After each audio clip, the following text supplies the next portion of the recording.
मैं तो ये चालू क्या कर है? दिया। 1 सेकंड था हमारा जी। अच्छा। आत्मा की साधारण और असाधारण धर्म स्वरूपता। यदि आत्मा से किसी भी गुण को निकालने की सोचोगे तो आत्मा बिखर जाएगी, आत्मा की सत्ता नहीं रह सकेगी। इसके अतिरिक्त ये ज्ञान के बाकी गुण ऐसे ही हैं। एक तो एक कंडीशन होती है कि अमूर्त तत्व के अंदर जो अमूर्त होता है उसमें कुछ भी निकाला नहीं जा सकता, खंडित नहीं होता। वो खंडित नहीं होता, अमूर्त खंडित नहीं होता। ये बात बताने के लिए, समझाने के लिए किया, उसमें कुछ निकाल नहीं सकते। आत्मा जो अमूर्त है, मतलब वो आत्मा बिखर जाएगी, इसका मतलब आत्मा ही नहीं रहेगी। आत्मा ही नहीं रहेगी अगर उसमें से कुछ भी एक प्रदेश भी कम हो जाए, एक प्रदेश भी कम हो जाए तो आत्मा नहीं रहेगी। एक प्रदेश ज्यादा नहीं हो सकता, सबके प्रदेश बराबर है। मतलब आत्मा की स्पेसिफिकेशन यही है कि ये इतने ही होने चाहिए आत्म प्रदेश, और अमूर्त है, और वही आत्मा है। तो ये जो लिखा ना, आत्मा बिखर जाएगी, मतलब आत्मा आत्मा ही नहीं रहेगी, यही है। आत्मा की सत्ता नहीं रह सकेगी। इसके अतिरिक्त ये ज्ञान के बाकी गुण ऐसे हैं जो किसी तरह ज्ञान के बिना कहीं टिक सकते हैं। बाकी गुणों को इतनी प्रॉब्लम नहीं है कि वो टिक सके, परंतु आत्मा में जितने गुण है वो बिना ज्ञान के नहीं टिक, मतलब जो आत्मा का है जितने गुण हैं उनके बिना ज्ञान नहीं टिक सकता, क्योंकि ज्ञान ज्ञान उनका ही सारा कॉम्बिनेशन है। ज्ञान है क्या चीज है? मतलब ये एक्चुअल में अमूर्त है, ये कण है, सारी शक्तियों का कॉम्बिनेशन है, वही ज्ञान, वही ज्ञान है। इसीलिए इसलिए उसमें ज्ञान के अलावा कुछ है ही नहीं। तो हमने क्या जाना कि दर्शन क्या है, वो भी ज्ञान है, ज्ञान भी ज्ञान है, चरित्र भी ज्ञान है। तो उसके पास एक ही मटेरियल है ना, ज्ञान है। उस ज्ञान के सपोर्टिंग सहकारी जो है शक्तियां, वो उसके यहाँ देखा जाए तो वो सारा ज्ञान ही है, वो ज्ञान है। लक्षपात तेल होता है, हाँ जी, सहस्त्रपात तेल होता है, हाँ जी। अब उसमें से एक भी औषधि हाँ, नहीं होगा। वो जो जिस सिस्टम में जो फार्मूला है, जिससे बनी हुई है, उसमें एक भी चीज इधर उधर हो जाए तो वो द्रव्य वैसा नहीं रह सकता। ऐसी एलिमेंट में भी है, जितने हैं एलिमेंट है, वो एलिमेंट ही चेंज हो जाएगा। अगर आपके उसने इलेक्ट्रॉन प्रोटॉन भी चेंज कर दोगे तो उसके उसके अंदर न्यूट्रॉन चेंज कर दिए, इलेक्ट्रॉन चेंज हो गए, उसके उससे उससे सारा फर्क पड़ जाएगा। भाई रॉ मटेरियल तो वही है ना। उसमें भी जो एटम में हम कहते हैं ये सिल्वर है, ये गोल्ड है, ये ऐसा है, उसका बेसिक चीजें क्या है? बेसिक चीजें तो तीन ही है, तीन ही है ना। तो प्रोटॉन है, न्यूट्रॉन है और इलेक्ट्रॉन है। अब उन्हीं के वेरिएशन से, कॉम्बिनेशन से ऐसा बनता है।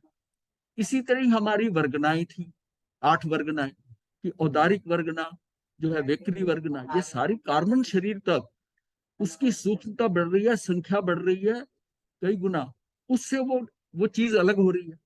जो जो चीज औदारिक वर्गना बना सकती है, उससे वेक्रिय नहीं बन सकता शरीर। औदारिक से औदारिक बनेगा, वेकरी से वेकरी बनेगा, उसमें उसमें गैप भी है। इतनी उदारिक है, उसके आगे नहीं होगी, फिर वेकरी शुरू होगी, फिर वेकरी खत्म हो जाएगी। उसमें उनके सबके स्लैब है अपने अपने, बट रॉ मटेरियल उसका भी एक है, एक ही है। तो है तो वो परमाणु ही सारे, पौद्गलिक परमाणु है। अब यहाँ पर क्या है कि ये जो परमाणु है, जो आत्मा के हैं, ये परमाणु जो है, ये चैतन्य पूर्ण है, इसमें चैतन्य है। और ये जो है ना अमूर्त है, वो वाला जो है वो मूर्त है, पौद्गलिक वाला। ये अमूर्त है, इसकी अपनी स्पेसिफिकेशन है। और ये अमूर्त होने के कारण ये खंडित नहीं हो सकता, इसकी संख्या इतनी, सारी चीजें। अब इसी में ही सारा जो है, जो वेरिएशन हो रहा है, जो इसमें हो रहा है, वो इसकी जो, अब ये गुण हमने कह दिया, अगर देखा जाए तो ये ज्ञान है, सारा ज्ञान है। ज्ञान के सहकारी गुण मतलब है कि उसी के ही है। मतलब ये बड़ी चीज क्लियर हो जानी चाहिए। पुद्गल में अगुरु लघु है। अच्छा, उसमें अगुरु लघु तो और बाकी द्रव्यों में भी है, ये तो सामान्य गुण है, ये सामान्य गुण है। पुद्गल में अगुरु लघु है। धर्म और अधर्म ये अमूर्ति गुण वाले हैं आदि। ये मतलब उसमें अगुरु लघु रह रहा है पुद्गल के अंदर, ज्ञान नहीं है। ज्ञान बिना ज्ञान बिना पुद्गल में अगुरु लघु तो शक्ति है ना, शक्ति है। धर्म और अधर्म में अमूर्ति गुण आदि है, ये भी शक्ति है, अमूर्ति की 20वीं शक्ति है। तो ये जो है ना, अधर्म में अमूर्ति गुण आदि रहते, उसमें वो उसकी वो शक्ति अमूर्ति वाली वो उसमें रह रही है। वो भी क्या है? वो भी अजीब ही है। बट वो क्या अमूर्त है, अमूर्त है और अजीब है। इसका मतलब ये जो शक्तियां हैं वो ज्ञान गुण के बिना रह सकती हैं, रह सकती हैं। ये शक्तियां ये रह सकती हैं, ज्ञान नहीं इनके बिना रह सकता। ये बात समझनी है। शक्तियां रह सकती हैं, हाँ, ज्ञान नहीं रह सकता। ज्ञान नहीं रह सकता। ज्ञान इनके बिना, ये ज्ञान के बिना टिक सकते हैं, परंतु इन सब के बिना ज्ञान नहीं टिक सकता। समझ गए ना? हाँ, आप उल्टा ज्ञान समझ में रहे सबकी थे। शक्तियां हाँ हैं। हाँ। तो सूक्ष्म कहते किसे हैं? जो सूक्ष्म हो। ज्ञान उसे कहते हैं जो जानता हो। इस बुद्धि में स्वरूप का भेद आया, इसलिए उनमें भेद पड़ा, परंतु आत्मा में भेद नहीं चल सकता। आत्मा का ज्ञान तो सब गुणों के सहित है। वही ज्ञान सर्वगुण है। किसी भी द्रव्य को जिस गुण की मुख्यता से देखें, वह द्रव्य उसी गुण रूप प्रकट होता है। ये सारे क्या होते हैं? ये एक्चुअली लक्षण होते हैं। शक्तियां तो क्या है चीज है, एक चीज है, उसका लक्षण क्या है? लक्षण उसको कहते हैं कि जो जो लक्ष्य में, तो जो लक्ष्य है हमारा उसमें तो घटित हो और अलक्ष्य में घटित ना हो। ये डेफिनेशन है लक्षण की। घटित हो जाएगा तो इलेक्शन में तो वो आ जाएगा ना। किसी ने कहा चीनी का लक्षण सफेद है, हाँ लेकिन सफेद तो बहुत चीजें हो सकती हैं। हाँ। चीनी का लक्षण मिठास है। मिठास है। ये तो जो ये लक्षण है कि वो लक्षण जो है ना, उसी में जिस जो आपका लक्ष्य है वो लक्ष्य के अंदर तो घटित हो, और जो अलक्ष्य है वो उसमें घटित नहीं, उसमें घटित नहीं हो। ये इसको कहते हैं लक्ष्य। हाँ, गुण और लक्षण में यही फर्क है। गुण और लक्षण में यही फर्क है। गुण और लक्षण में ये बड़ा इंपॉर्टेंट है, ये पॉइंट बहुत इंपॉर्टेंट पॉइंट है। बस कोई एग्जांपल से समझा दीजिए। हाँ, वीडियो बंद हो गया अपने आप। लक्षण को किसी एग्जांपल से समझा दीजिए। बहुत एग्जाम्पल है इसकी। अभी महाराज जी ने दिया। बोलिए महाराज, आप ही बोलिए। जाइए, जोर से बोलो। जैसे कोई कहे दे भाई चीनी का गुण क्या है, तो चीनी का गुण है, किसी ने कह दिया तो सफेद होती है सफेद है। चीनी। चीनी सफेद होती है, चीनी का गुण है। हाँ। तो अब चीनी का गुण सफेद बताया, तो सफेद तो और भी जंगली चीजें, हो सकती और है, भी। नमक भी हो सकता है, हाँ हाँ लेकिन वो चीनी नहीं है ना। हाँ। लेकिन अगर चीनी का लक्षण मिठास, कहा जाए, मिठास कहा जाए तो वो चीनी में ही मिलेगा, चीनी में मिठास, किसी और दूसरी सफेद चीज में नहीं मिल सकता। जो चीनी जैसी मिठास है। बाकियों की मिठास अलग अलग होगी, फर्क आएगा हाँ ना। फर्क आएगा, लेकिन ये जो मिठास हम बात कर रहे हैं चीनी की, उसी में मतलब वो लक्षण उसी में नजर आएगा। और दूसरा में भी मिल सकते हैं। दूसरा मिल सकता, मतलब सोना पीला है, पर पीतल अगर नया फ्रेश हो ना, वो सोने जैसी लगता है, वो भी पीला है, वो भी पीला है। अब उसमें आता है कि सोने को जंग नहीं लगता, जंग नहीं लगता। सोना सोना सोना ही रहता है, अनादिकाल से पड़ा रहेगा, उसका वो सोना सोना ही रहेगा। एक जगह एग्जांपल ये आई थी, वो दे रहे थे एग्जांपल कि एक तोला मतलब क्या है कि एक शेर सोने के आभूषण है, आभूषण है, वो आपको ले सकते हो।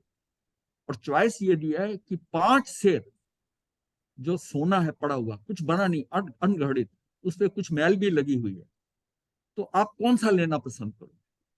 ये जिस बच्चे से पूछा, उस बच्चे ने देखो क्या कहा, कहता 5 शेर सोना। कहते क्यों भाई?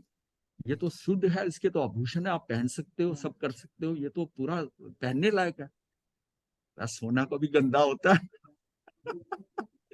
अगर चॉइस है तो मैं मुझे वो भी है, उसको पता है सोना सोना ही रहता है, ठीक है, उसके ऊपर मैल है, सफाई हो जाएगी, तो वह पुराना, तो वो कर रहा है 5 शेर ले लेता हूँ। ठीक है ना। हाँ, आभूषण में तो मिला। वो बच्चे में भी ये समझ आया कि सोना सोना है, सोना सोना है।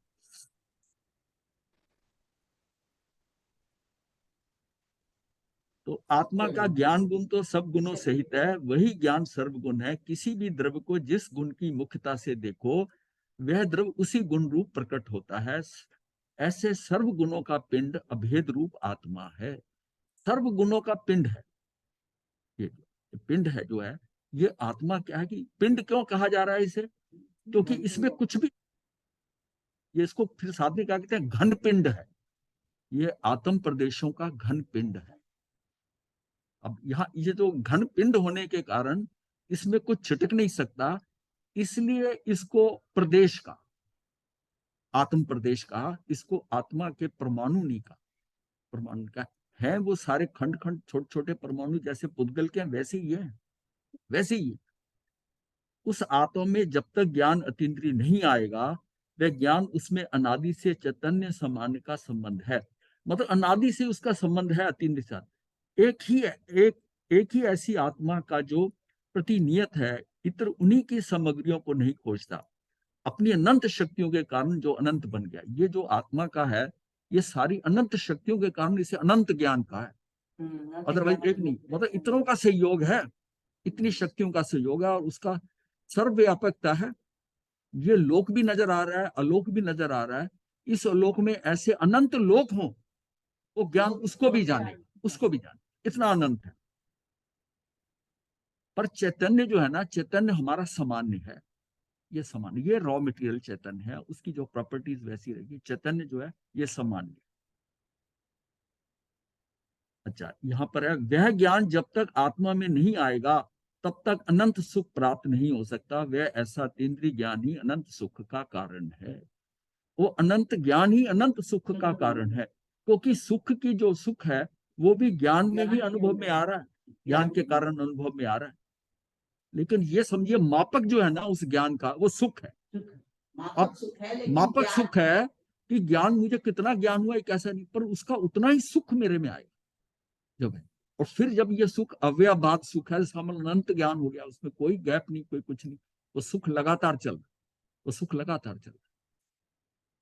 अतीन्द्रिय ज्ञान अनुभव की उपादेयता है। तो ज्ञान सुख का मापक है कि सुख ज्ञान का मापक है? ज्ञान नहीं, सुख सुख है, सुख ज्ञान का मापक है, सुख ज्ञान का मापक सुख है। से ज्ञान को नापा लेकिन जाएगा ना। हाँ, सुख तो नापने वाला है, पर ज्ञान तो ज्ञान है। जिस थर्मामीटर से नाप रहे हो, वो गर्म तो उसी को ही होना है। जो उष्णता आएगी किस में आएगी? हाँ। उस उष्णता को मेजर कौन करेगा? वो थर्मामीटर करेगा, थर्मामीटर। अब मुझे मेरे अंदर वो ज्ञान, उसका जैसे जब मैं किसी चीज को समझता हूँ, कोई गुरु से बताता है, कहीं हम अटके हुए हैं, और जैसी हमारी वो पहली हल होती है, एकदम अंदर में एक अंदर से जो सुख आता है ना, वो सुख बता रहा है कि ये हल हो गई है। ये तो आपके बुद्धि के स्तर का है, क्योंकि ये इंद्रिय ज्ञान है और सारा इसमें इंद्रिया इन्वॉल्व है। जो अतीन्द्रिय ज्ञान है, मुझे सुख, वो तो उस सुख से ही पता चलेगा, वो सुख से पता चलेगा कि वो अनुभव में आने वाली क्या चीज है। अनुभव में तो वही आएगी, अनुभव में आएगी। ये फर्क वही है, ये वही फर्क है जो वेदन और वेदना में, वेदन। जो फर्क वेदन और वेदना में है। साता साता का वेदनीय कर्म का उदय हुआ तो वेदना आई, आपने वेदन कर लिया, क्योंकि आप कहते हो कि मेरा वेदनीय कर्म का उदय हुआ साता साता। मैं कहता हूं आपका ज्ञानवर्णी का उदय हुआ, हाँ, तभी तो तो जान- वेदना आ रही है। अज्ञानता में आप जा रहे हो, वेदना आ रही है क्या? ये वेदन हो रहा है, वेदन। ये वेदन हो रहा है। वेदन होने से मैं ज्ञान से अज्ञान में चला गया। वेदन और वेदना में जो है वही। हाँ, ये पॉइंट बड़ा क्लियर कर लेना चाहिए माइंड में। वेदन कहना, वेदन का मतलब है कि वेदना सिर्फ वेदनीय कर्म के कारण होती है, चाहे साता वेदनी हो चाहे साता वेदनी हो, बाकी कर्मों का वेदन करोगे, बाकी वेदन करो। खासतौर ये जो है ना अपने घाती कर्म। अब क्या है कि जब हम वहां से अज्ञानता में जाते हो, अदर्शन में जाते हो, अच्छा, चरित्र से भटकते हो, तो उसका क्या वेदन, वेदन हो रहा है ना, वेदन हो रहा है, वेदन हो रहा है, वेदन हो रहा है। इसलिए कहा है कि जब कर्म, जब कहते हैं ना आज का वेदन कर रहा हूं मैं कर्म का, अगर उसने उसको वेदन करता है, किसका करेगा? साथ सिर जल रहा है रगत सुखमाल का, अगर उसकी वेदना में आ रहा है, तो फिर ये ऐसा नहीं हो सकता कि वो आत्मा है। वेदन हो रहा है वेदना में। वेदना हो रही है उसे, वेदना हो रही तब होती अगर वो बाहर शरीर पे होता, वेदना हो रही है। वेदना हो रही है। पर कर्म जो है उसका तो वेदन अगर आत्मा में है, तो उसका क्या है, वो बाहर तो हो रहा है लेकिन उसको कोई महसूस नहीं हो रहा। वो कर्म तो है ना, उसका बाहर प्रक्रिया जो है, प्रदेश प्रदेश से तो हो ही रहा है ना, प्रदेश से तो हो रहा है, अनुभव में नहीं आ रहा, बाद में नहीं आया। अनुभव में नहीं आ रहा, हमारे अनुभव में नहीं आ रहा। तो इसलिए वेदना जो है ना, वेदना सिर्फ ये समझिए कि इसमें वेदनी कर्म के अंदर वेदना है, और बाकी कर्म जो वेदन करते, वेदन करते। मैं अज्ञानता में गया, अदर्शन में गया, वेदना हो रही थी, हाँ, वेदन नहीं हो रहा था। नहीं, वेदन हो रहा था, वेदना नहीं हो रही। वेदना नहीं हो रही थी, वेदना तो शरीर के स्तर पर है, हाँ आप वेदना ले ही नहीं सकते। वेदना तो जब शरीर के स्तर पर आओगे तभी वेदना होगी, शरीर पे नहीं हो तो आपको वेदना कैसे होगी। तो उनको उस समय वेदन होना, उनका अतीन्द्रिय सुख था, इंद्रिय सुख था, अतीन्द्रिय सुख में ये दुख उसमें आ नहीं सकता। तो वेदन वेदन का तो पता चलता है। नहीं, वेदन कैसे होगा, उसको तो पता ही नहीं है। ये तो आप हमारे समझने के लिए है। वो अतीन्द्रिय मतलब अगर बाहर बाहर होते तो वेदना होती, आप उसको लो ही मत वेदन।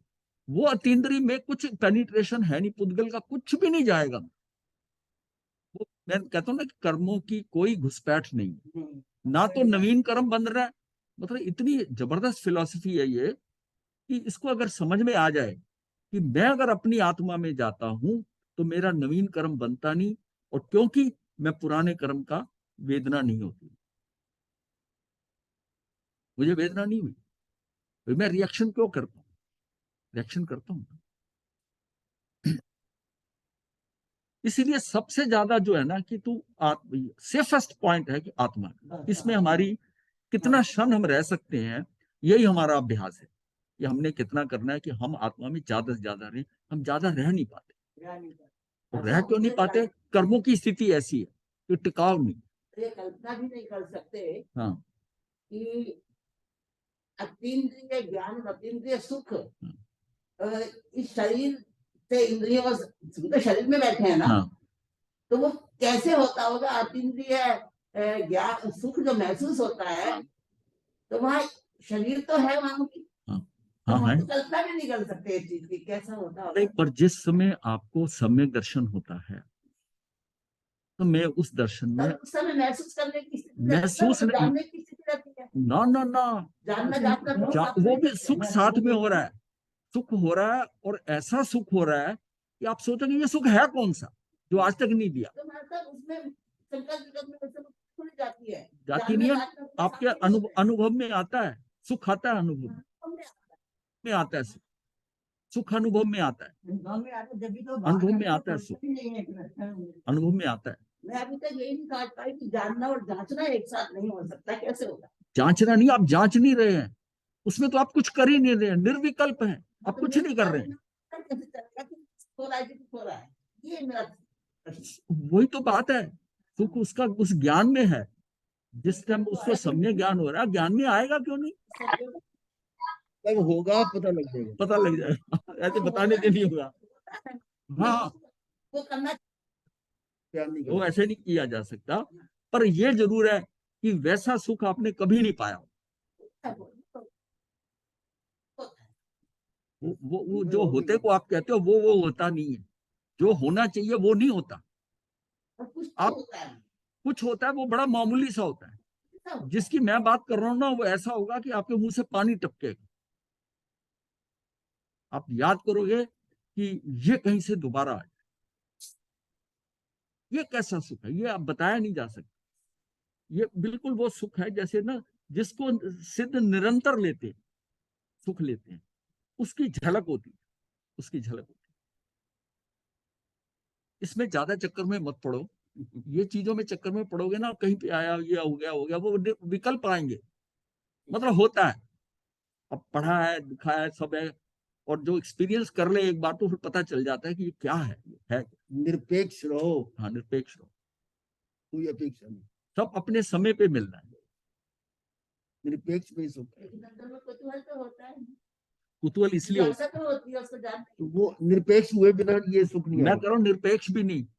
आप ये जैसे कभी किसी कुली से सामान उठवाते हो, हाँ जी, और वो ये कहता है, आपने उसको पैसे दिए सामान, कई लोग तो पहले सौदा नहीं करते, सामान उठा के, सामान तो ले जाना ही है ना, नहीं तो पहले झगड़ा करेगा, टाइम वेस्ट होगा।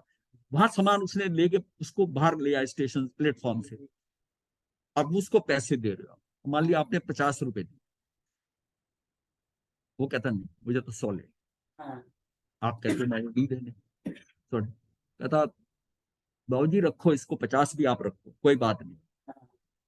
अब जब ये बात आप सुनते हैं, फिर आपका कि ये हम इसके पैसे कैसे रख ले, फिर आप उसे कहते हो, फिर करते करते कंप्रोमाइज होता है। हाँ, यहाँ तक कि बच्चे को भी, बच्चे को, छोटे बच्चे को आज की डेट में 1 रुपया दे दो तो वो कहता, क्या कहता पिता को, हाँ। भिखारी समझा, भिखारी समझा, मतलब देना है तो कम से कम एक कुलचे छोले की प्लेट तो आ जाए, तो कम से कम 50 का नोट या 100 का नोट दो, भिखारी समझा क्या? आजकल इतने बच्चे चुस्त हैं। ये बात को समझने के लिए समझो, आपको कुछ सुख मिल रहा है, आपको कुछ चीज प्राप्त हो रही है, ग्रहण हो रही है, कोई दे रहा है, आप उसमें खुश हो रहे हो, आपके तो नहीं चाहिए, मुझे सुख मिल रहा है, ये नहीं चाहिए, चाहिए तो मिलेगा। मुझे नहीं चाहिए, मुझे तो वो वाला चाहिए जो मोक्ष के टाइम प्राप्त होता है। ये तो छोटी छोटी मुझे इतना एक गाड़ी दे दी, एक प्लॉट दे दिया, एक मकान दे दिया, ये बच्चे पत्नी सब दे दिए, नहीं चाहिए।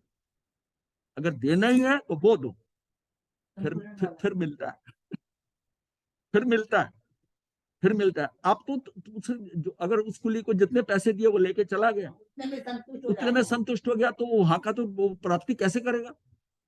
ऐसी बच्चे को 1 रुपए मिला, वो कहेगा चलो एक गोली खा लेंगे, तो उसकी क्षमता जो उसकी जो है इच्छा, वो एक गोली खाने तक की है, तो वो उसको लेके सेटिस्फाई होगा। और हमारे साथ क्या हो रहा है कि हम जो छोटी छोटी ये मिलती चीजें हैं, इसको लेके हम खुश हो रहे हैं बड़ा, नई कमीज मिल गई, नई ड्रेस मिल गई, नया ये मिल गया, खाने की एक प्लेट, एक स्वीट डिश मिल गई, इसके यहाँ गए बड़ा, कितना इसी में संतुष्ट। हमारे लक्ष्य जो संतुष्टि है ना, वो सब चीजें हमें किससे मिल रही हैं? हमारे किससे? पुण्य से मिल रही है। और पुण्य को सस्ते में, ये तो हमारे साथ धोखा हो रहा है। आप उस पुण्य को ठुकरा दो, नहीं चाहिए। चक्रवर्ती का सुख नहीं चाहिए, चक्रवर्ती कोई बनना चाहे तो कि मुझे नहीं चाहिए, मेरा लक्ष्य वहां जाने का, अगर वो लक्ष्य होगा, रखिए अपने घर, मुझे नहीं चाहिए चक्रवर्ती बन। जब ये इस तरह की कंडीशन आती है, तब वो मिलता है, तब वो मिलता है। मुझे ये सुख भी नहीं चाहिए, मुझे तो वही सुख चाहिए, ये रखो अपने घर। जब ये स्थिति आएगी तब प्राप्ति होगी। नहीं तो चक्रवर्ती के सुख में राजा ने ठीक है इतना तो महाराज जी, इसका मतलब ये हुआ कि सुख और दुख तो पौद्गलिक शरीर की लेवल पे है, हाँ जी, और आध्यात्मिक जो है वो आनंद है। हाँ ठीक है, बिल्कुल सही है। ये हुआ आनंद ना, आप कैसे इतनी प्राप्त, हमसे ये समझा रहे हैं। आनंद कैसे प्राप्त होगा कि ये इंद्रियों के सुख को मुझे नहीं करेक्ट। चाहिए, मुझे नहीं चाहिए, मुझे तो वही लेना। हम उस अमूर्तिक सुख के ऊपर तब पहुंचेंगे कि मूर्तिक सुखों को हम ठुकरा दें। अपनी दृढ़ता हो जाएगी ना। हाँ, दृढ़ता हो जाएगी, नहीं चाहिए, ये नहीं लेना, अच्छी खाने की प्लेट ये नहीं चाहिए, ये नहीं चाहिए, मुझे तो चाहिए तो वही चाहिए। वो बच्चा भी इस टाइम जो है ना 50-100 रुपए ले जाता है, हाँ उसकी पूरी हो जाती है। अगर वो 1 रुपया लेके चला जाता तो उसकी लक्ष्य वही, तो वो नहीं चाहिए, इसको भिखारी समझा।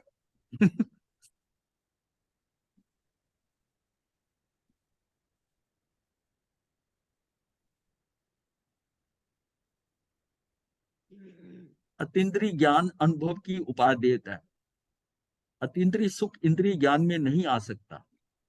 अब इंद्रिय ज्ञान में अगर हम उसमें लगे हुए हैं तो कैसे आएगा? यही बात हम कर रहे हैं, यही कर रहे हैं कि हम अतीन्द्रिय सुख जो है इंद्रिय ज्ञान में नहीं आ सकता। अगर हम इंद्रिय ज्ञान को में मजा है, इंद्रिय ज्ञान से इंद्रिय सुख होगा, और इंद्रिय सुख ही हमें बड़ा अच्छा लगता है, बढ़िया गाड़ी, इस व्यक्ति ने मुझे कंफर्टेबल हो गया, हम इतना सुख समझते हैं कि इसने मुझे गाड़ी में ना आगे की सीट पे बिठा दिया, ये मुझे लेके गया, इसी में सुख मान लिया। मुझे ट्रेन की खिड़की वाली सीट मिल गई, इसी में सुख हो गया। पहले जाते कैसे सुख के लेवल कैसे बढ़ते हैं, पहले मुझे जगह मिल जाए, वो सही मान रहा था हाँ, ना, खिड़की हाँ, में मिल गई। पर हमने बहुत छोटे छोटे सुख मान गए, छोटे सुख की परवाह ही ना करें। अगर छोटे सुखों की ये जो, इसको समझिए मामूली है, जिसको हीरा मिलना है वो कांच को लेकर, उस कांच के जो कट पीस है उसको लेके खुश हो रहा है, इससे कर ले, उसको तो हीरा मिल सकता है। इसका मतलब है अपने पैसे को छोटी छोटी चीजों में ना इस्तेमाल करो, क्योंकि आपको कोई बड़ी चीज खरीदनी है, उसको जोड़ लो। अगर आप उसको खर्च कर रहे हो, मान लिया आपके पास 2-4 हजार रुपये आ गया, भाई इसका तो मैं ये ले सकता हूँ, मैं ये ले सकता हूँ। जिस व्यक्ति ने उसको जोड़ता रहा, तो क्या हुआ? समझने के लिए उसने एक बड़ी चीज खरीद ली, क्योंकि वो पहले जोड़ता आया, उसको खर्च नहीं करता है। यही हमारे जो छोटे छोटे सुख हैं, इसको ना पाकर हम इसको जोड़ते जोड़ते कोई बड़ा सुख मिल सकता है, नहीं तो छोटे सुख में काम हो जाता है। तो फिर क्या है कि प्रकृति पे छोड़ देता आदमी। हाँ हाँ, उतने में ही हो जाएगी। अपनी चॉइस नहीं है। जहां मैं इच्छा करके लेता हूं, मैं अपने आप को बांध देता हूं कि मेरी इच्छा जो मुझे मिल सकता है, मेरी इच्छा हमेशा उससे हल्की होगी। मैं अपना सामर्थ्य नहीं जानता, मैं उससे कम पे सेटिस्फाई होता। मैं वो कहानी पढ़ती हूँ, तामिली तापस का वर्णन आता है ना, जिसने 60,000 वर्ष तक तप किया बेले बेले का, और उसको उसको क्या था कि बलिंद्र बना रहे थे, बलि चंचा, मतलब हाँ हाँ। तो वो भवनपतियों में वो उसको बनने को तैयार नहीं था, वो तैयार नहीं था। उसने कुछ नहीं जवाब दिया, ना रिजेक्ट किया ना हाँ किया, वो ईशान इंद्र बना। जबकि उसकी स्थिति के अंदर वो इंद्र बनना भी बहुत बड़ी बात थी, लेकिन उसको लालच नहीं आया, उसने उसको ठुकरा दिया। वो देवता 3 बार देव देवियां उसको कहते रहे हैं। वो जगह हिंदुस्तान नहीं है, ये बंगाल के पास थी, ताम्रलिप्ति, मिदनापुर जिला। हाँ, मिदनापुर जिला है, जो आज मिदनापुर जिला है, इसमें थे। और उनकी आयु जितनी थी ना, वो उस टाइम 85,000 वर्ष की थी। 25,000 वर्ष के होने के ऊपर उन्होंने ये तप करके तापस बने, और 60,000 वर्ष तक करा तप। इतने तप के अंदर तापस के कारण 7 या 8 व्यक्ति मोक्ष जा सकते थे, लेकिन ये अज्ञान तप था, अज्ञान तप था, इसलिए ईशान इंद्र बने और एक भव करके मुक्त हो जाएंगे। उसमें इतना धन था, इतना सब चीज थी उनके पास, हर तरफ से सुखी, सब उनका लोहा मानते थे। उनके ससुराल वाले भी, शहर वाले भी। वो कितना बड़ा सेठ, जिसमें हाथ डालता था सोना। तब उसने क्या सोचा, इस समय मेरा पुण्य बहुत तेजी पर है और मैं अपना पुण्य खर्च कर रहा हूं। ये जब खर्च हो जाएगा तो मेरी कोई बात नहीं पूछेगा, इसलिए तू अपना भविष्य का प्लान कर इस काल में। और उसी रात्रि को उसने 12 बजे सोचा, अर्धरात्रि में, और सुबह जो है उठकर उसने डिक्लेयर कर दिया कि मैं दीक्षित, हाँ, मैं जो है संन्यास ले रहा हूं। और वो चावल को 21 बार धो धो के खाता था, बेले बेले तप करता था, अतापना लेता था हाथ उठा। अब ये था कि जो इतना सुख उसे घर में मिल रहा था, उसने सारा त्याग दिया, सारा त्याग, एक झटके में। और हाँ, सारा त्याग। और फिर 60,000 वर्ष तक तप किया। 60,000 वर्ष तक, बहुत बड़ी एग्जाम्पल है ये 60,000 वर्ष तक बेले बेले का पारना। और सिर्फ चावल लेता था, वो भी 21 बार धो के खाता। बंगाल में चावल ही चलता था उस टाइम, तो चावल। तो उस समय वो, ये देखिए कि उसने वो कितना त्याग किया है। जो सुख भोग सकता था वो नहीं किया, और उसका रिटर्न क्या मिली कि वो वहां पहुंच गया।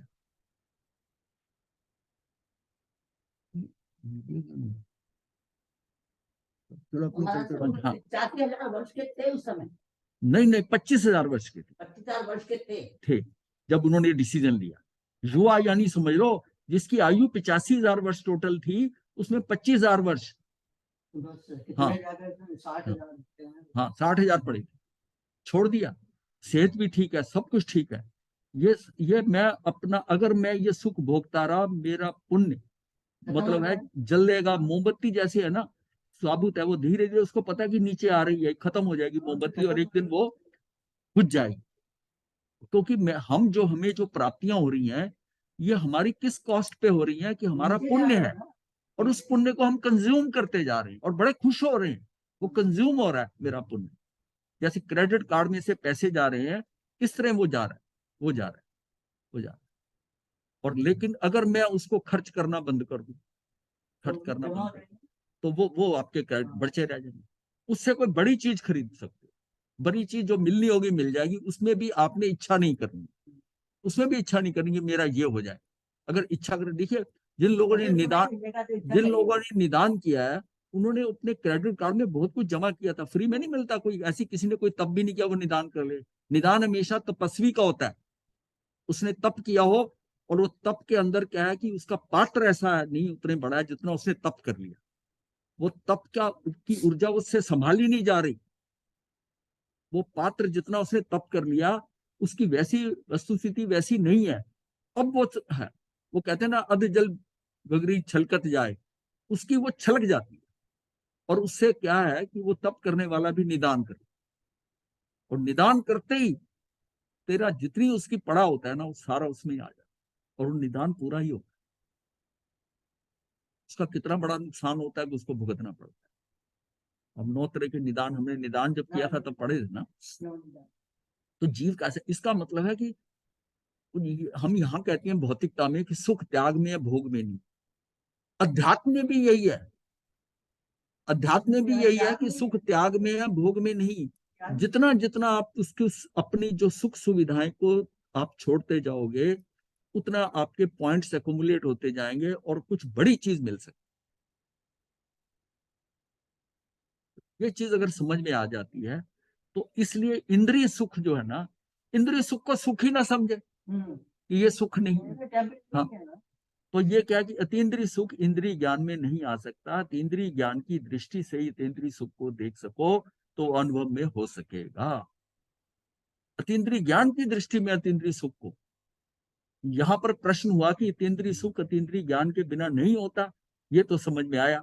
परंतु हमारे हो रहा है इंद्रिय ज्ञान, अब हो रहा है हमारे यहाँ इंद्रिय ज्ञान, इंद्रिय का ज्ञान हो रहा है, जिसके द्वारा ये सुख समझ में आएगा ही नहीं। तो जो चीज समझ में आ ही नहीं सकेगी, उसको समझाने का कष्ट क्यों किया जाता है? इसका समाधान ये है कि अतीन्द्रिय ज्ञान 2 प्रकार के हैं, एक सब में रहने वाला, दूसरा केवली में रहने वाला। क्योंकि ये कंफ्यूजन होता है कि क्या मनुष्य को, हमें क्या अतीन्द्रिय ज्ञान नहीं होगा? अगर हमें अतीन्द्रिय ज्ञान हो जाएगा तो ये वही ज्ञान होगा जो केवलियों को होता है। तो यहाँ उसने उसकी ग्रेडिंग कर दी, ये क्लैरिफिकेशन दे दिया। हाँ, ये अतीन्द्रिय ज्ञान 2 तरह का होता है, एक स्पेशल है, एक ऑर्डिनरी है। एक साधारण है, साधारण जो है अतीन्द्रिय ज्ञान वो सब में है। तो यहाँ जो होगा, ये मतलब किसी को सम्यक दर्शन में जाएगा ना, वो भी साधारण ही होगा, असाधारण नहीं होगा। असाधारण केवली को होगा, क्योंकि यहाँ तो अभी कर्म पड़े हैं ना। अभी आपने सिर्फ अनंतानुबंधी की चौकड़ी तोड़ी है, बाकी तो सारा पड़ा है ना, वो सब पड़ा है। सदमस्त में रहने वाला अतीन्द्रिय ज्ञान वह है जो सहज शुद्ध सामान्य तत्व में आत्मा के अभेद ज्ञान सामान्य है। उसमें जो मानसिक विकल्प होता है, उसकी उत्पत्ति के बाद निश्चय जब दृढ़ता में आता है तो आत्मा उन विकल्पों को छोड़ता है, और ये आत्मा तब स्व अनुभव को पाता है, तब अपने अनुभव को पाता है। बहुत अच्छा इसमें हाँ, है। नहीं, क्लियर हो जाता है, सारा क्लियर हो जाता है कि छद्मस में रहने वाला अतीन्द्रिय ज्ञान वह है जो सहज शुद्ध सामान्य तत्व आत्मा के अभेद ज्ञान सामान्य है। वो भी विकल्प से ही आता हाँ हाँ, वो भी विकल्प से आता है। तब स्व अनुभव को पाता है, और स्व अनुभव की उस स्थिति को अतीन्द्रिय ज्ञान कहते हैं जब उन विकल्पों को छोड़ता है जो आत्मा में विकल्प। तो ये क्या है, वो उस समय आएगा निराकुलता। तो ये उसको, ये आत्मा ये स्व अनुभव को पाता है। स्व अनुभव उस स्थिति को अतीन्द्रिय ज्ञान कहते हैं। उस स्थिति को बताने के लिए ये इंद्रिय ज्ञान और ये मानसिक ज्ञान बताया गया। ये इंद्रिय ज्ञान और मानसिक ज्ञान उसको अनुभव करने के लिए बताया गया। इसको मैंने जांचना कहा। हाँ, मतलब अगर आपको सोना, अब किसी को सोना दिखाया जाए बच्चे को कि ये सोना है, ये सोना है, ये पीला है, चमकता है, और उसकी दृष्टि में पीतल दिखाया ना जाए, तो कहीं धोखा खा सकता है। पीतल पीतल की ऐसी चीज मैं दिखा सकता हूँ कि अभी पॉलिश करके सामने रखी है, लगती है सोने की, इतनी पॉलिशिंग हो जाती है आजकल, बफिंग करके ऐसा कर देते हैं, धोखा खा जाते हैं। और हाँ, 2-4 दिन में ही पता चल जाएगा आपको, लेकिन उस समय जब फ्रेश है ना, धोखा खा सकता है।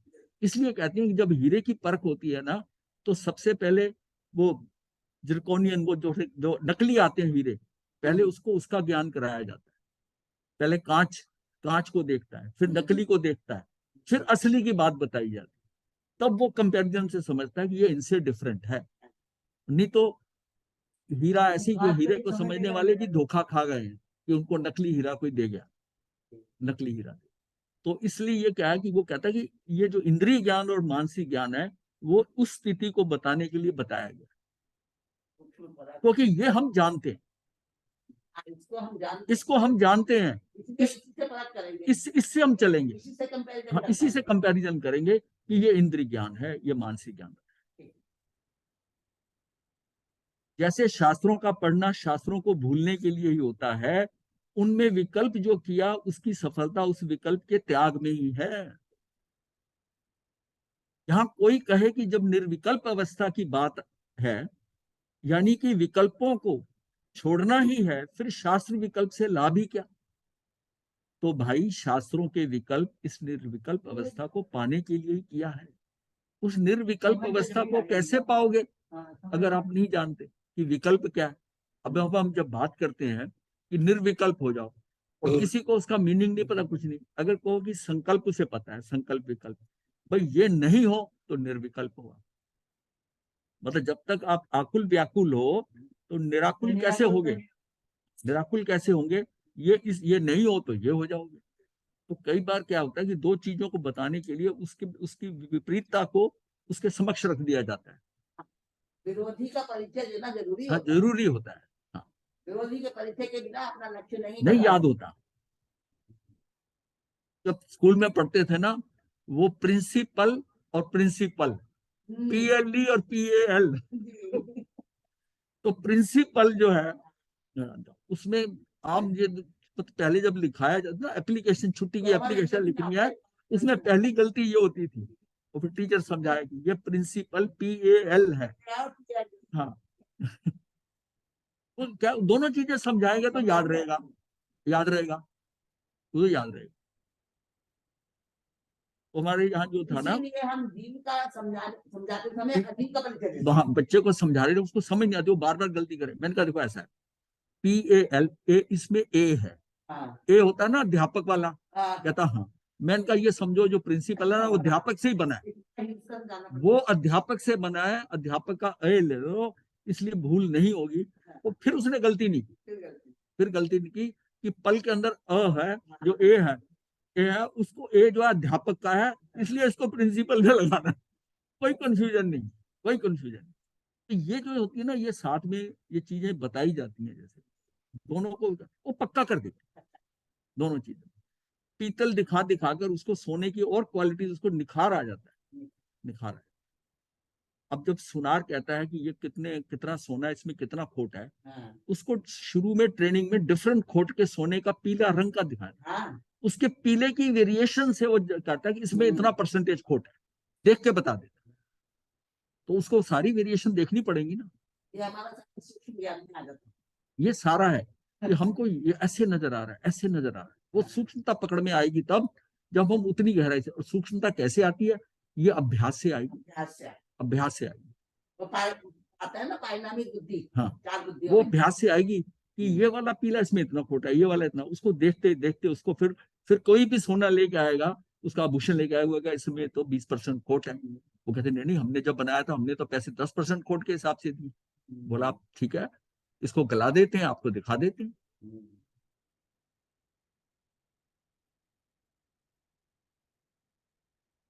और उसके बाद में आता है कि जब ये अवस्था आ जाएगी तो उन्हें भूलना पड़ेगा। जितना ज्ञान लिया है उस अवस्था में जब आ जाओगे तो इस ज्ञान को भी भूलना पड़ेगा। हाँ जी, दूसरा कुछ पढ़ना, दूसरी कुछ जानने की बात, दूसरी कोई बात स्वाती नहीं है। हाँ, उसको उसको मतलब हमें भूलना पड़ेगा। भूलना पड़ेगा, नहीं भूल जाता है। हाँ, अब यह वो है कि अब भूलता कैसे है कि उसके ऊपर जो है ना तन में होकर ग्रिप नहीं तो एक एक लाइन को ग्रिप करते थे, हाँ, ग्रिप करते थे, तो ग्रिप नहीं करना, उसको देखना है।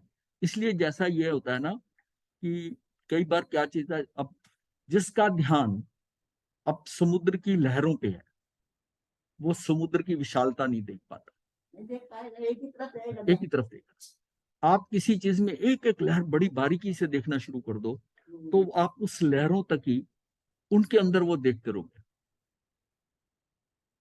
जो उसमें उतार चढ़ाव हो रहा है ना, उस लहरों से ही आनंद आएगा देखकर, उसके समुद्र की विशालता नहीं नजर आएगी। यानी उसकी पर्याय दृष्टि है। इसलिए बार बार कहा है कि द्रव्य पे देखो, द्रव्य पे देखो, पूरा समुद्र नजर आए। किसी चीज पे देखो, द्रव्य पे देखो। किसी जीव के साथ बात करो तो उसकी आत्मा पे ध्यान करो, उसकी द्रव्य पे दो। उसकी छोटी मोटी हरकतों पे ध्यान मत दो, उसकी आदत ये है, वो ऐसा करता हुआ है, उसकी पर्याय दृष्टि हो जाएगी। पर्याय को मत देखो, अगर पर्याय को देखने लगे तो उसका द्रव्य असली नहीं मालूम पड़ेगा कि द्रव्य क्या। तो इसलिए जो है पर्याय दृष्टि को तो जो है हे बताया गया। पर्याय दृष्टि को आपको कंफ्यूज करने के लिए आपको छोटी छोटी चीजों में पर्याय दृष्टि जो है ना हल्कापन हो जाता है कि बहुत शॉर्ट टाइम की होती है, क्षणिक आता है उसमें। ये पर्याय, अब ये कह रहा था अभी ये कह रहा है, तो पर्याय पर्याय दृष्टि है। लेकिन जो अगर द्रव्य दृष्टि रखता है तो उसको वो द्रव्य दृष्टि वाला समुद्र को देखे, वो पर्याय को नहीं देखे।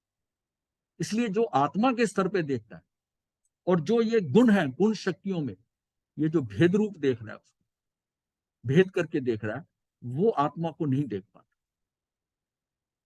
अगर भेद दृष्टि से आप आत्मा में देख रहे हो तो भेद दृष्टि से वो नहीं पाओगे जब तक अभेद दृष्टि से। अपने को तो पूरी क्या देखना है, उस सत्य द्रव्य को देखना है, वो सत्य को देखना। यदि ये मैं तो ये कहता हूं ना, आपको भी कई बार ऐसा हम पढ़ते हैं ना, तो जो हम समझ रहे हैं ना वो शब्द में देखिए निर्विकल्प लिखा है अवस्था, आप उसके ऊपर, जैसे मैं तो कई बार कहता हूँ, उसकी भास जो होती है ना उस चीज की, उस भाव को ग्रहण करो। एक तो भाव होता है, मैं भाव, उसकी भाव को ग्रहण कर जाओ, वो एक झटके में आ जाए, अच्छा ये लिखा, आत्मा को छू लो। हाँ उसकी, हाँ उसके ऊपर जो उठ रहा है, जो उसमें से निकल के आ रहा है, आना चाह रहा है, आना चाह रहा है, आपके पास तक आना चाह रहा हाँ। है। तो जो हमारा वेरिएशन होता है, जब हम एक चीज को पढ़ते हैं उसको ऐसा समझते हैं, जो इतने सूत्र होते हैं, सूत्र में शब्द बहुत लिमिटेड है, और लेकिन उसमें से जो भाव निकल रही है, जो भाव, आप कितनी भाव को पकड़ सकते हो, उसके अंदर जो है, उस भाव से ही भाव पकड़ रहे हो, तो शब्दों से वो जितने उसके अंदर से वो कितनी कितनी भाव छोड़ रहा है वो शब्द। ये सम्यक दृष्टि का एक हाँ, गुण है। हाँ उसको, इसीलिए वो मिथ्या सुख में से भी सम्यक हाँ उसमें उसी में से लेगा, उसी में उसको शब्द गलत लिखा हो हाँ। तब भी उसको उसमें सही नजर आए, सही नजर आए। तो अपने को सिर्फ है उसकी भाप लेना, क्या है कि इसको, और वो भाप लेगा तो भाप लेगा। भाप लेगा तो भाप लेगा।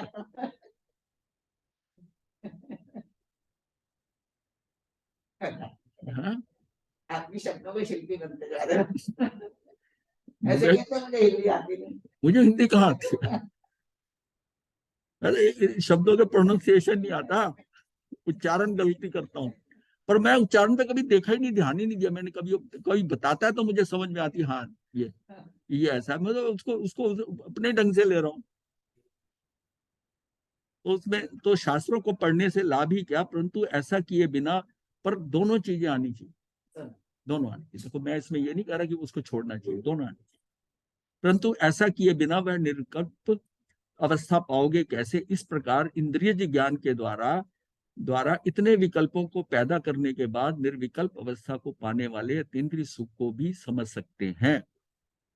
अब इन सबको, सारों चीजों को हम समझ सकते हैं, इसमें विकल्प है, इंद्रियों से कैसे हो रहा है शॉर्ट टाइम, और मेरा अतीन्द्रिय सुख कैसा है, उसमें वो किसी कारणवश नहीं, कारण तो बाहर से हट सकता है। कोई चीज मुझे सुखी कर रही है, आप खाना है उससे आनंद दे रहा है, आपकी डिश है, लेकिन जैसी प्लेट में लास्ट चम्मच खत्म होता है, आपका सुख खत्म हो गया, आपका सुख खत्म हो गया। किसी व्यक्ति विशेष को देख रहे हो, व्यक्ति हट गया, कोई व्यक्ति के आने से आप सुखी हो, वो चला गया, तो ये तो, हाँ वो तो सारा है ना। उसमें आपको वो जब हटता है, जो हटता है, तब हमको जो है, मतलब इष्ट से वियोग सहन नहीं, और अनिष्ट का संयोग सहन नहीं है। अनिष्ट कोई या तो उसका हम संयोग, हम कहते हैं क्या, कौन आदमी क्या आ गया टाइम खराब करने, ये कहते हैं ना। और कोई हमारा मित्र है, बहुत नजदीक का है ना, तो वो हम चाहते हैं कि और 2-4 दिन रह जाए, तो फिर क्या कि ईस्ट का तो हमें जो है, ईस्ट का वियोग हमें दुखी करता है, और अनिष्ट का जो है वो संयोग खराब करता है। तो ये तो फिर हमारी स्थिति हुई ना। दुर्जन सज्जन में क्या फर्क है? दुर्जन आते हुए जान निकालता है, हाँ। और सज्जन जाते हुए जान निकालता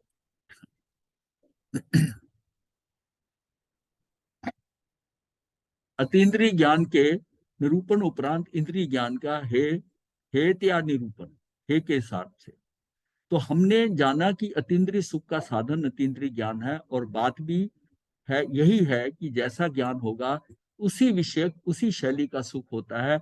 मिठाई का ज्ञान बिना मिठाई के स्वाद के सुख क्या? अब किसी ने कभी मिठाई नहीं खाएगी, तो बोला ये लो डिब्बा मिठाई का, वो ऐसे लेके ऐसे रख दे, अगर उसने मिठाई खाई हो तो मिठाई शब्द सुनते ही उसका आएगा कि ये तो बड़ा जबरदस्त माल आया कोई खाने वाला। मतलब है कि मिठाई का ज्ञान बिना मिठाई के स्वाद के सुख क्या, फिर तो सुख ही नहीं होगा। मिठाई की वैरायटी पता होनी चाहिए, पता होनी चाहिए कि मिठाई का सुख है। तब तक उसको यहाँ तक है वो कहता है कि मैं तो वहां से लाया हूँ मिठाई।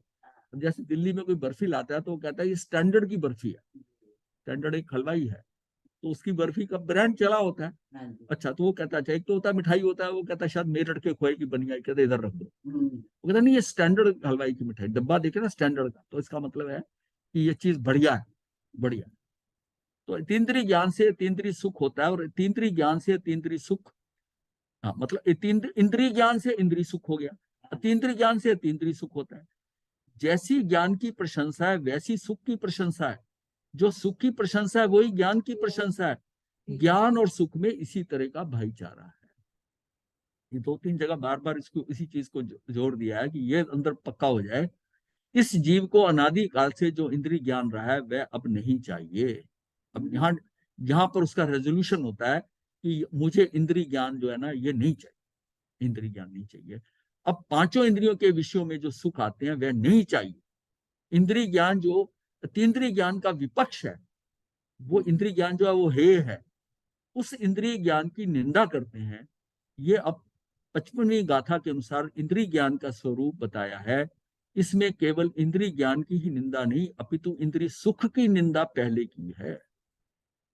अब इंपॉर्टेंस, अब इंद्रिय ज्ञान और इंद्रिय सुख दोनों को अलग कर रहे हैं। इंद्रिय सुख, इंद्रिय ज्ञान तो सतपथ के प्रारंभिक यत्न में कभी कोई सहकारी भी हो सकता है। इंद्रिय ज्ञान तो आपको सहकारी हो सकता है, जब हम पढ़ते हैं लिखते हैं सारी भाषा जो है वो आगे हमें प्रारंभिक उसमें आगे में सहकारी होता है, किंतु इंद्रिय सुख तो सदा शांति के विरुद्ध ही रहता है। मतलब इसको तो बिल्कुल टोटली है कह दिया। इंद्रिय सुख जो है, इंद्रिय ज्ञान जो है, देखिए अतीन्द्रिय ज्ञान में भी इंद्रिय ज्ञान के बाद ही पहुंचेंगे ना, इंद्रिय ज्ञान समझेंगे उसकी फिर आगे की स्थिति में हम जाएंगे। लेकिन इंद्रिय सुख को तो सदा ही इसको सबसे पहले रिजेक्ट करना पड़ेगा। इंद्रिय सुख ये तो उसमें रमा देगा। और इसमें ही रमा दे, और यही है कि रच पच जाता है ना वो इंद्रिय सुख, इतना होता है यहां तक कि इंद्रिय सुख में वो इंद्रिय ज्ञान भी छोड़ देता है। तो आज की स्थिति है वो हम कह रहे हैं कि इंद्रिय ज्ञान तो चलो ले लो, लेकिन इंद्रिय सुख को त्यागो। अब होता क्या कि इंद्रिय सुख की आकर्षण इतना है कि वो इंद्रिय ज्ञान को भी उड़ा देता, और वो उसकी स्थिति क्या हो जाती है, इसका मतलब है सब खत्म हो रहा है, नया कुछ नहीं हो। कम से कम अगर इंद्रिय ज्ञान भी हो रहा है, इंद्रिय सुख भी हो रहा है, ज्ञान तो प्राप्त कर रहा है ना, हो सकता है किसी दिन काम आ जाए। इंद्रिय जन ज्ञान की कमजोरियां, इंद्रिय ज्ञान है जो ना, इंद्रियों द्वारा जो ज्ञान है उसकी कमजोरियां है। ये जीव तो स्वयं अमूर्तिक है, शरीर से इसका संबंध होने के कारण मूर्ति के द्वारा मूर्ति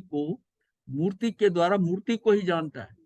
खुद तो अमूर्तिक है और लेकिन शरीर मूर्तिक हो गया, तो मूर्ति के द्वारा मूर्ति को ही जानता है। इंद्रिय विकल्प क्षयोपशम, अब इंद्रिया क्या है, ये भी शरीर ही है। इंद्रिय विकल्प क्षयोपशम, मानसिक विकल्प, ये सब मूर्तिक है। ये जीव प्रारंभिक अस्पष्ट विकल्प करके जानता है।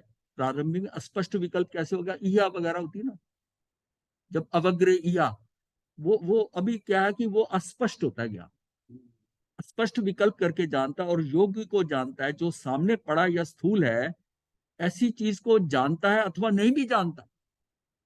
इंद्रियों से, इंद्रिय ज्ञान से तो जो सामने पड़ा है उसको जानता है, जानता भी है और नहीं भी जानता। ये हमने जाना था ना कि किस ज्ञ को देखेगी इंद्रिया, किस समय देखेगी, तभी दिखाई देगा। सामने चीज पड़ी दिखाई नहीं देगी, उसका समय आएगा तो वो दिखेगा। इस पर्याय में कब वो नजर आएगा, तब दिखेगा। जो सामने पड़ा है या स्थूल है ऐसी चीज को जानता है अथवा नहीं भी जानता। आत्मा में स्वभाव तो सर्वज्ञ त्रकालिक ही है, त्रकालिक का है। आत्मा में स्वभाव तो सर्वज्ञ त्रकालिक का है। यह स्वभाव होते हुए भी पराधीन की तरह जानना क्या वास्तव में जानना है? पराधीन हो गया ना इंद्रियों से। हाँ, इस तरह इतनी गड़बड़ियों वाला ज्ञान है, इसको गड़बड़ी वाला ज्ञान का है। इंद्रिय ज्ञान को गड़बड़ी वाला ज्ञान है कि वह क्या कोई ज्ञान में ज्ञान है? तो इसे आचार्य कहते हैं कि यह ज्ञान नहीं है, इंद्रिय ज्ञान के कारण नाना प्रकार के अवगुण आते हैं।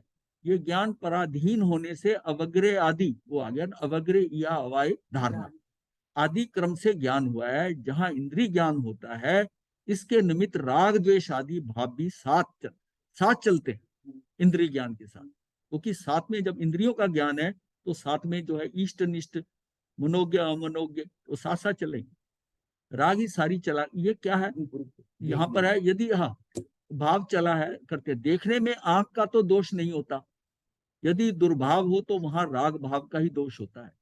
अब हम इंद्रियों को दोष दे रहे हैं, वो कह रहे इंद्रियां तो दोष देने लायक नहीं, वो तो अपना जो उनको काम दिया वो तो वही कर रही। हाँ, राग ही सारी चालाकी कर रहा है। राग किसका? राग तो मेरा है। राग या द्वेष जो है ना, ये भारछोड़ी, ये तो मेरा ही है ना, ये मेरा ही विकार है, ये आत्मा का विकार है वो राग द्वेष है। दोषी इंद्रियां हो रही है। अब इतना सारी जो हमने बातें की है, इंद्रिय ज्ञान है, दोष इंद्रियों का वो तो जड़ है, उनको जो कार्य दिया गया, जिसको देखने का दिया, जिसको सूंघने का दिया, जिसको चखने का दिया, वो जो दिया है उसके हिसाब से वो काम कर रही है, तो पीछे कौन है? पीछे तरह राग द्वेष है। राग द्वेष के कारण सारा खेल हो रहा है। वहां राग भाव का ही दोष होता है, राग ही सारी चालाकी कर रहा है, और गालियां इंद्रिय ज्ञान को पड़ती हैं। गालियां जो इंद्रिय ज्ञान को पड़ती हैं, गलत आदमी का साथ दोगे तो आएगा ना, जैसी कंपनी रखोगे वैसा ही पड़ती है। इस राग के कारण इंद्रिय ज्ञान द्वारा आकुलता की संतति नष्ट ना होगी। इंद्रिय ज्ञान द्वारा जो आकुलता की संतति है, उसके आगे आकुलता व्याप्त जो आगे बातें चलेंगी, कहानी चलेगी, वो संतति नष्ट ना होगी। इंद्रियों के 5 विषय हैं, स्पर्श रस गंध वर्ण और शब्द। पांचों इंद्रिय के 5 शब्द हैं। इन पांचों इंद्रियों में रति है, वह तो डूबने का साधन है, संसार में रुलने का साधन है। संसार के अंदर पहले 4 स्पर्श आदि पुद्गल के गुण है, और शब्द पुद्गल द्रव्य की पर्याय है। ये पर्याय, ये बात क्लियर है? नहीं, इनको मैं पूछ रहा हूँ, जो इन्होंने ऐसे ध्यान से देखा ना, तो मैं चेहरे से पता चलता है। बहुत ज्यादा नहीं तो नहीं रहा ध्यान में। इंद्रिय ज्ञान एक साथ बहुत चीजों को नहीं जानता है, इसलिए वह हमारे सुख का क्या कारण होगा, अनंत सुख का क्या कारण होगा, इसका ज्ञान तो अतीन्द्रिय ज्ञान है, जो एक साथ सबको जानता है। अतीन्द्रिय ज्ञान की कला सब जीवों के अंदर मौजूद है, सब अपने शुद्ध स्वभाव को लिए हुए हैं, परंतु राग द्वेष मोह के कारण जो विषय कषायों की रुचि है, उसके कारण हमारा ज्ञान ठगाया हुआ है। मतलब ज्ञान ने, हमारे ज्ञान को इन इंद्रियों ने, मतलब पीछे जो राग द्वेष है, इसके कारण वो ठगा गया ज्ञान को। पर क्योंकि अतीन्द्रिय ज्ञान भी तो उसी में ही है ना, मैं कह रहा हूं उसका ज्ञान ही अतीन्द्रिय है। जो आत्मा का ज्ञान है वो तो अतीन्द्रिय है जब तक, लेकिन जब ये शरीर मिलकर, यानी कि जीव द्रव्य जब जीव तत्व बना, तो ये सारी गड़बड़ आ रही है, ये राग द्वेष का। अब आत्मा में तो राग द्वेष नहीं है ही नहीं, और इस राग द्वेष के कारण इसमें उत्पाद वे ध्रुव, वो उसमें हो रहा है, इसके अंदर सिर्फ ध्रुवता है, सिर्फ ध्रुवता है। ये बात समझने की है। ये उत्पाद वे ध्रुव, ये अच्छी तरह समझ आ जानी चाहिए। उत्पाद वे ध्रुव, उत्पाद क्या होता है, वे क्या होता है, ध्रुव क्या होता है। हम इसको शाब्दिक नहीं समझे, इसको वो, मैं वही बात कर रहा हूं, वो भाव की तरह समझे। उत्पाद क्या है? कपड़ा मैला था, साबुन से हमने स्वच्छ कर दिया, मैल का व्यय हुआ, स्वच्छता का उत्पाद हुआ, और कपड़ा कपड़ा ही रहा। जो कपड़ा है वो, उसकी मैल निकल गई, तो क्या है, हाँ, स्वच्छता का तो उत्पाद हो गया, और जो मैल लगी थी उसका व्यय हो गया। कपड़ा तो ऐसा वो ध्रुव का ध्रुव है, वैसे ही है, क्योंकि उसमें जो पटत्व है, पटत्व वो तो वही रहा ना। हाँ, ताना बाना जो है वो तो कपड़ा तो वैसे ही रहा ना। अब क्या होता है, ये तो हो गया हमें उत्पाद व ध्रुवता की पता चल। अब इसमें गुण पर्याय, अब क्या है कि वो जो पर्याय होती है ना, किसी दिन कपड़ा बहुत मैला होता है, और किसी दिन ऐसा साबुन मिलता है बहुत स्वच्छ होता है, ये पर्याय में उत्पाद वे में वेरिएशन हो गई,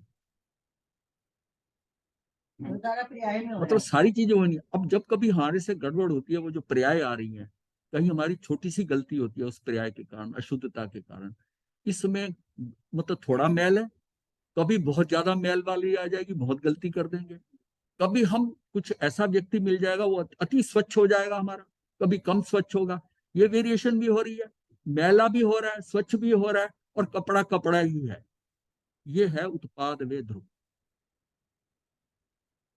उत्पाद में दौर में जो वेरिएशन चल रही है वो अलग हाँ, मतलब आप, हाँ हानि हाँ, ये सिर्फ ये मतलब समझने के लिए कि क्या है, हम ये कहते हैं उत्पाद भी हो रहा है, वे भी हो रहा है, ध्रुव भी हो रहा है, वो चीजों में परिवर्तन हो रहा है, साफ भी हो रहे हैं, और वो साथ में कपड़ा कपड़ा ही। अगर इस ढंग से समझोगे अब आपको क्लियर हो जाएगा कि ये कि सारा चक्कर क्या है। और फिर जब भी हम कह रहे हैं एक ही समय में हो रही है, तो फिर ये उत्पाद मतलब वो मैल हट रही है तो स्वच्छता साथ साथ हो रही है, और कपड़ा वैसे कपड़ा वैसी है, तो सब एक ही समय में हो रही है, तो उनकी सत्ता भी तो, इनकी अलग अलग सत्ता नहीं है, तो ये उत्पाद वे ध्रुव है। इससे हमें ये शिक्षा लेनी चाहिए कि हम जिन इंद्रियों के विषयों के प्रवाह में बहे जा रहे हैं उनमें थोड़ा रुकें, विचार करें कि ये तो हमारे हित की चीज नहीं है, तो हमारा कल्याण संभव होगा। ये जो सारी चीजें है ना, ये जो जो हमारे अंदर तेजी है, जो सहजता है, अब यहां से सहजता का गुण रिफ्लेक्ट हो रहा है। सहजता का मतलब है कोई चीज आप देखते हो तो तुरंत उसके अंदर रिएक्टिव नहीं हो, मतलब आप इंपल्सिव नहीं हो। अगर आप थोड़ा रुकोगे, वो ये कह रहे हैं थोड़ा रुके और विचार करें कि ये तो हमारे हित की चीज नहीं है। किसी ने कुछ कहा और मैंने झट से उसको बोल दिया, और हमने कहा इसने क्यों बोला ऐसा, मेरा कर्म में उदय हुआ। अब आप सोचते हो कि अगर मैंने इसको कुछ कहा मेरा नवीन कर्म बन जाएगा। ये नवीन कर्म की बात तब आएगी जब आप थोड़ा रुककर विचार करोगे, वरना वो बाण जो है ना वो धनुष से निकल जाएगा और बाद में पछताएंगे। फिर उसके लिए है कि आलोचना करो। हाँ, मैं क्यों बोला मैंने। इसका मतलब है कि हमारी अपनी क्रियाओं में हमको थोड़ा ठहराव लाना पड़ेगा। ये सिस्टम ये होता है, ये धीरे धीरे आता है समय के अनुसार, इनमें थोड़ा रुकें और विचार करें। हम सोचते नहीं एकदम बोल पड़ते हैं, बोल पड़ते हैं। गलती है। हाँ, तो इसका मतलब ये तो हमारे हित की चीज नहीं है, तो हमारा कल्याण संभव होगा। एक दिन इन सब विषयों को छोड़ना ही पड़ेगा। मतलब ये हम कहते हैं इंद्रियों का विषय, तो ये तो छोड़ना ही पड़ेगा हमको, ये तो छूटेंगी सब। यदि ये श्रद्धा हो जाए तो ऐसे जीवों के विषयों में श्रद्धा नहीं हो सकती। ऐसे जीवों को मतलब एक बार हो गया ये विषय तो मेरे छूटेंगे, जो मेरी इंद्रियों के विषय आज इस उम्र में है 25 साल के में, 50 में और कम होंगे, 60 में कम होंगे, ये विषय धीरे धीरे इंद्रियों के खत्म होते जा रहे हैं। अगर ये चीज पहले ही समझ में आ जाए कि ये खत्म होने वाले हैं, ये परमानेंट नहीं है, इनको हम छोड़ें। तो इसके लिए तो मैं एक दूसरी बात कहता हूं, अगर ये विषयों को आप छोड़ते हो तो सागरोपम के विषय मिलेंगे। 25-30 वर्षों के लिए जो विषय छोड़े, और ये हो सकता है कि वो सागरों में 20-25 सागरोपम के मिल जाए। कितने छोड़े, कितने आपने विषय, मतलब इसका जो टाइम फैक्टर है वो कितना बड़ा है, रिटर्न कितनी बड़ी है, कि यहां आप एक छोटे से सुख के लिए जो बात करते हैं उसका कितना फर्क है। वो कहते हैं कि उसका ये ब्रह्मदत्त चक्रवर्ती एक श्वासोश्वास के अंदर जो सुखाभास की उसने कर्म बांधा, वो 11,09,075 कुछ ऐसे, 11 लाख से ऊपर है, मतलब 12 लाख से थोड़ी कम है इतने। हाँ है, हाँ 7,095 कुछ ऐसी है। इतने पल्योपम का दुख वो जो है ना उसको सहन करना पड़ रहा है एक श्वासोश्वास का सुख, और 11 लाख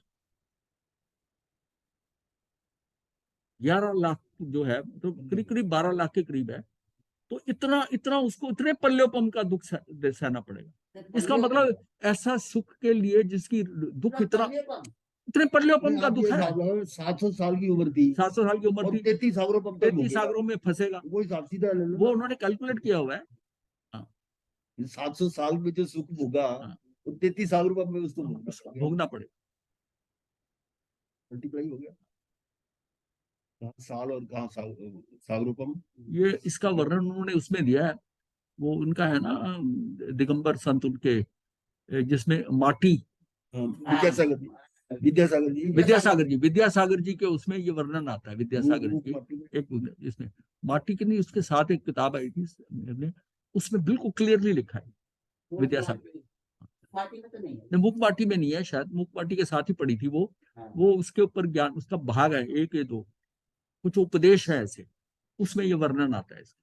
पर ये वर्णन है अपने पास 11 लाख कैलकुलेट करो, निकल आएगा। हाँ, निकल आएगा, कोई ऐसी बात। 100 वर्ष पर टाइम हो गया तो बंद कर देते हैं, हाँ, बंद कर। बंद कर देते हैं, टाइम हो गया तो। फोटो क्या भेज दिए? ठीक है, अब नहीं पसंद आ रहा कैमरे को, हमारी शक्ल नहीं पसंद आ रही थी, नहीं आ रही।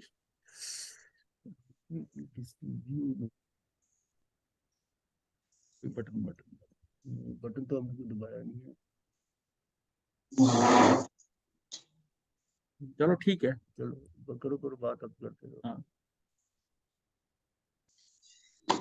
विपिन जी थोड़े सीरियस होके कुछ कर रहे हैं। हाँ। नहीं महाराज, आपकी बात समझने की कोशिश करते हैं। नहीं कोई मतलब समझ आ गई कि नहीं आ गई? हाँ हाँ बिल्कुल महाराज, आपसे बहुत सिंपल था, उसमें कोई ज्यादा हाँ, उसमें ज्यादा ही काफी समय आपने सुख और जो पुद्गल शरीर के सुख दुख और आत्मा के सुख के में काफी समय लगाया था आपने, तो समझ में आ गया महाराज। ऐस- आज तो आपको उत्पाद व ध्रुव भी अच्छी तरह समझ में आ गया हो। हाँ बिल्कुल महाराज। वो एक होता है शाब्दिक होता है, अब आपको समझ आ गया कि ये उत्पाद व ध्रुव क्या है। जी हाँ जी हाँ। और अब यह है कि 1 रुपया आपने रिजेक्ट करना है और 100 रुपया मांगना है। कहीं से 1 सही रुपया कह रहे हैं। मिलता है ना, बोलो रखो अपने घर, हमें नहीं चाहिए। कल का मैक्सिमम टेम्परेचर 12.5 डिग्री है।